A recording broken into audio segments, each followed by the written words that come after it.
ஆவியால் அரியணையில் அமர்ந்தவன் நான், அமர்ந்தவன் நான்.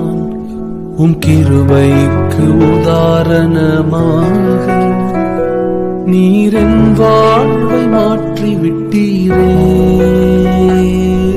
ஏல் ஈரே போதுமானவரே, தேவையிலும் அதிகமானவரே.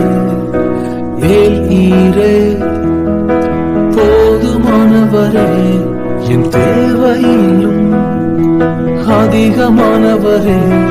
என்னை கையேந்த விடல, என்னை தலைகுனிய விடல, என்னை கையேந்த விடல, என்னை தலைகுனிய விடல. உம்மை நம்பி வாழ்வதற்கு ஏமாற்றம்